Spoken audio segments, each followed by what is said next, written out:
عن ابن عباس رضی اللہ تعالی عنہما قال قال رسول اللہ صلی اللہ علیہ وسلم، رسول صلی اللہ علیہ وسلم نے فرمایا،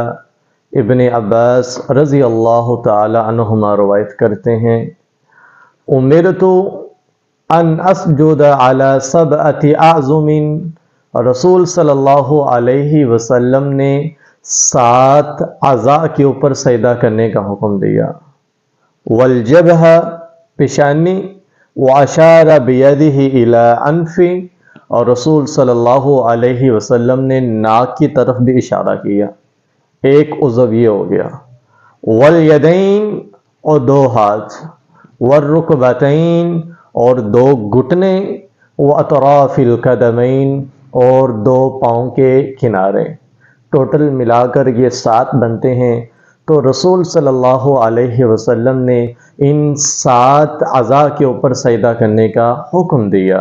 اور ابن عباس رضی اللہ تعالی عنہما کی دوسری روایت کے مطابق رسول صلی اللہ علیہ وسلم نے فرمایا، اذا سجد العبد